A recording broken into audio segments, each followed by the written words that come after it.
Hey guys, welcome back to TNPSC academy. So இன்றைக்கு continue பார்ப்போம். இந்தியாவின் டாக்டர் சுனிதி சால்மோன் HIV ஆராய்ச்சி மற்றும் சிகிச்சையின் முன்னோடி ஆவார். இவர் சென்னையில் 1980களில் எய்ட்ஸ் ஆராய்ச்சிக்கான முதல் தன்னார்வ சோதனை மற்றும் ஆலோசனை மையங்களை ஏற்படுத்தினார். இவரது குழுவினர் பார்த்திங்கன்னா 1985இல் இந்தியாவில் முதலில் HIV தொற்றுக்கான ஆதாரத்தினை ஆவணப்படுத்தினார்கள். இந்தியாவின் முதல் எய்ட்ஸ் நோயாளி பார்த்திங்க அப்படின்னா சென்னை சார்ந்தவர். ஓகேங்களா? ஸோ இதை பொறுத்தவரைக்கும் என்ன தெரிஞ்சுக்கிறீங்கன்னு பார்த்தீங்கன்னா, ஸோ டாக்டர் சுனிதி சால்மோன் அவங்க தான் பார்த்திங்கன்னா HIV ஆராய்ச்சி மற்றும் சிகிச்சையின் முன்னோடி இந்தியாவில். ஓகேங்களா? ஸோ இவங்க பார்த்திங்கன்னா 1980இல் சென்னையில் எய்ட்ஸ் ஆராய்ச்சிக்கான முதல் தன்னார்வ சோதனை மற்றும் ஆலோசனை மையங்களை ஏற்படுத்தினாங்க. ஸோ அதன் மூலயமாக இவங்க தான் 1980இல் முதல்ல இந்தியாவின் முதல் HIV தொற்றுக்கான ஆதாரத்தினை ஆவணப்படுத்துகிறாங்க.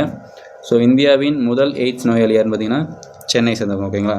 ஸோ அதே மாதிரி டிசம்பர் 1 தான் பார்த்திங்கன்னா உலக எய்ட்ஸ் தினம். ஓகேங்களா? உலக எய்ட்ஸ் தினம் டிசம்பர் 1. ஸோ அதேமாதிரி டிசம்பர் 10 பார்த்திங்க அப்படின்னா உலக மனித உரிமைகள் தினம். ஓகேங்களா? World human rights day December 10.